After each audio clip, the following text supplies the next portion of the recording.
Oui, enfin, ce que vous venez de dire, Eric, s'applique à l'Angleterre, hein, où c'est un jour férié, où effectivement, au lendemain de Noël, dans une période ancienne qui s'appelait le 19e siècle et même avant, eh bien, les bourgeois ou les nobles laissaient les domestiques une journée de libre et avaient droit, mis dans une boîte, quelques cadeaux, victuailles ou autres cadeaux généreux. Et de fil en aiguille, mais dès il y a très très longtemps, hein, c'est devenu une journée où on joue au foot. Avec des matchs très tôt déjà, où on pouvait aller, et on avait toute une population en fait qui allait une fois par an, qui n'avait pas accès la plupart du temps, le reste du temps était soit pas libre, soit n'avait pas leur samedi ou autre. Et ce jour-là était un jour magique pour aller voir un match de foot pour les plus démunis. Il y a de cela fort longtemps, une époque où on jouait même le jour de Noël en Angleterre quand même. On jouait Absolument, le jour de Noël absolument. jusqu'à les années 60. On jouait le jour de Noël et le Boxing Day. On jouait le 24 et le 26, pas de problème. C'est à l'anglaise, quoi. Voilà, ça c'était un autre temps. Alors aujourd'hui, la tradition, elle est là, elle est super puissante, hein. Je me rappelle que la FIFA, au tout début, quand ils ont voulu faire la Coupe du Monde au Qatar en hiver, ils ont dit bon on peut aller jusqu'au, je sais plus, 22 décembre ou autre. Et là, tout de suite, les Anglais ont dit de Boxing Day là. Donc vous avancez vos dates là. Vous finissez 18 max, hein, mais pas plus, parce qu'après il y a le Boxing Day, etc. Voilà, c'est la tradition. On ne touche pas au Boxing Day. Je suis partagé. Je suis très heureux de voir les matchs qui s'annoncent, et notamment le prochain Lens PSG. Le 1er janvier. Le 1er janvier, oui, ça oui, on aime le foot, évidemment, on l'aime toute l'année, il n'y a pas de raison. Et en même temps, on vient de vivre un mois de surdose. On s'est pris du foot en intraveineuse pendant 4 semaines. Donc, à titre personnel, j'aurais bien souhaité prendre un peu de distance, de recul, avant de se replonger tête baissée sur cette ligue de tous les talents.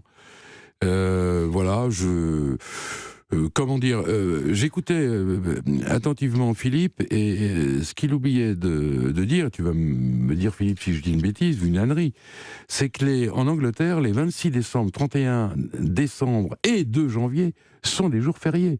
Oui, le 26 est un jour férié, absolument. Voilà. Ce qui n'est pas le cas, chez nous déjà. Ouais.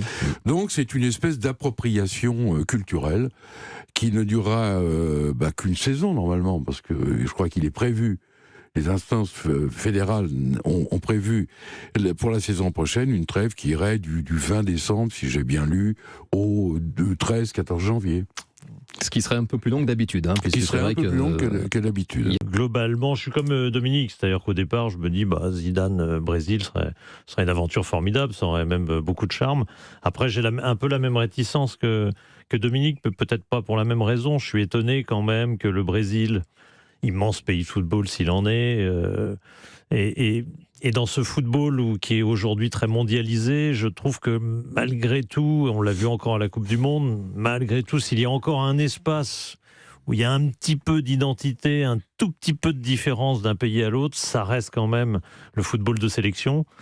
Et ça me ferait un petit peu de peine que le Brésil soit entraîné par un étranger. Même si Zidane, évidemment, ça aurait peut-être une couleur différente pour nous. Pour nous, c'est très excitant.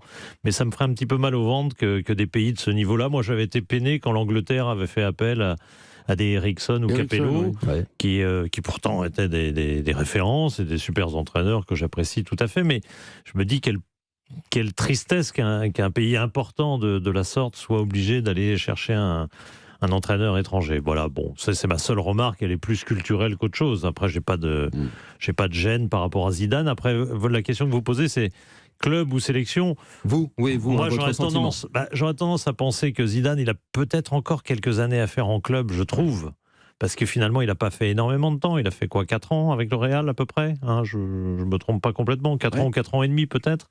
Et c'est peut-être pas beaucoup encore pour... peut-être peut-il encore, à mon sens, faire un peu de club. Mais après tout, s'il voulait vraiment l'équipe de France, peut-être qu'il s'est fait à l'idée dans sa tête qu'une sélection, c'était pas mal aussi. Pour moi, c'est un métier un peu différent. C'est une façon de voir le foot un peu différente. Et c'est pas toujours facile de revenir après en club. Donc moi, j'aurais tendance à penser que pour Zidane, il y a encore peut-être quelques années à faire proche du terrain. Mais peut-être que lui pense différemment, hein.